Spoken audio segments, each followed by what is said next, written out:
Halo, Assalamualaikum warahmatullahi wabarakatuh. Bertemu kembali dengan Bapak di pertemuan kedua. Sebelumnya kita membahas tentang minuman keras, judi, dan bahaya pertengkaran. Hari ini kita bertemu kembali untuk pertemuan yang selanjutnya, yaitu tentang bab jujur dan adil. Oke, Bapak ingatkan yang belum mengumpulkan tugas esai harap segera dikumpulkan karena itu akan masuk menjadi nilai ulangan. Ya, meskipun tugas, tapi Bapak akan masukkan sebagai nilai ulangan karena pertemuan dan waktu kita yang sangat terbatas. Oke, di sini Bapak akan menjelaskan tentang jujur. Lebih tepatnya tentang macam-macam sikap jujur ya. Jujur terbagi menjadi 3 bagian. Yang pertama sidqun niyah. Sidqun niyah itu adalah jujur terhadap niat, yaitu adalah jujur yang paling utama. Karena yang paling tidak bisa berbohong adalah hati. Mulut bisa berkata manis, kemudian kata-kata bisa kita rangkai, tapi hati kita tidak bisa berbohong. Maka tingkatan paling tinggi dari jujur adalah jujur hati. Sebagaimana sebuah dalil hadis, Rasul pernah bersabda, "Innamal a'malu binniyat wa innama likulli imri'in ma nawa." Segala macam tindak tanduk perbuatan manusia itu didasarkan pada ketulusan niatnya. Oke, yang kedua adalah sidqul lisan. Sidqul lisan adalah jujur dengan perkataan. Oke, tingkatan itu di bawah levelnya dari sidqun niyah. Berkata sesuai dengan fakta, berkata tanpa berdusta, dan berkata tidak memutarbalikkan kenyataan. Itu tingkatannya ada di mulut. Ya. Jadi apa yang kita lihat, apa yang kita dengar, apa yang kita rasakan, kita sampaikan sesuai dengan apa adanya. Meskipun kadang menyakitkan, tapi kita harus pakai seninya untuk bagaimana mengucapkan sesuatu yang benar tanpa tidak terlalu menyakitkan. Kemudian yang ketiga ada sidqul wa'ad. Sidqul wa'ad itu adalah jujur terhadap janji. Sebagaimana yang diungkapkan dalam sebuah hadis, ayatul munafiki thalathun. Tanda-tanda orang-orang yang munafik ada 3.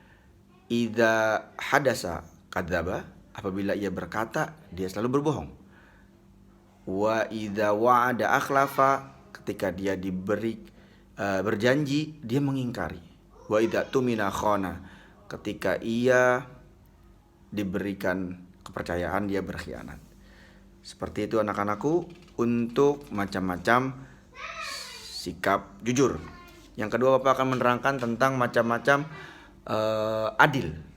Adil itu ada 4. Yang pertama adil kepada Allah. Apa itu adil kepada Allah? Adil kepada Allah adalah menempatkan posisi Allah sebagaimana mestinya. Ketika kita berkomitmen menjadi seorang muslim, maka kita harus tempatkan Allah sebagai satu-satunya Tuhan yang disembah. Itu makna adil kepada Allah. Maka kita tidak menyembah Tuhan selain daripada Allah, dan kita komit terhadap apapun itu perintahnya dan larangannya. Yang kedua, adil terhadap diri sendiri. Apa itu adil terhadap diri sendiri? Yaitu menempatkan posisi kita sesuai dengan kebutuhan kita. Kita tidak boleh menzolimi, kita tidak boleh jahat kepada badan kita sendiri. Apa kebutuhan badan itu? Butuh berolahraga, kita olahraga supaya sehat. Kita butuh makan yang bergizi dan teratur, tidur yang teratur, belajar juga untuk asupan otak kita yang teratur. Maka itu adalah bagian daripada kita adil kepada diri kita sendiri. Kemudian kita yang ketiga ada adil terhadap orang lain. Bagaimana menempatkan posisi orang lain itu adil. Yang salah kita katakan salah, yang benar kita katakan benar, meskipun orang terdekat kita.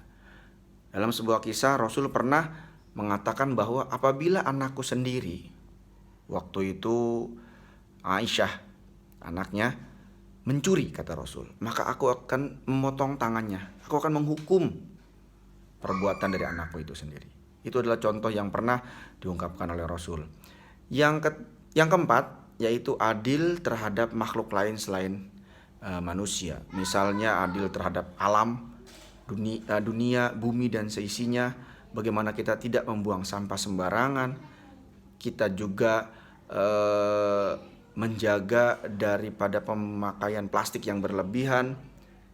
Kita juga memilah-milah sampah. Itu termasuk adil dalam merawat titipan Allah Subhanahu wa taala, yaitu alam semesta beserta isinya. Demikian anak-anakku sekalian, itu yang bisa Bapak sampaikan, mudah-mudahan bisa bermanfaat. Dan jangan lupa Bapak ingatkan sekali lagi, tugas-tugasnya cepat dikerjakan, karena dua-duanya akan sangat berpengaruh pada nilai raport kalian. Tugas yang sekarang, jujur dan adil, nanti akan ada tugas yaitu pemantauan sikap terpuji kalian selama kurang lebih 1 minggu, dan itu pun akan Bapak masukkan ke dalam nilai ulangan harian. Begitu. Selamat berjuang, tetap semangat. Assalamualaikum warahmatullahi wabarakatuh.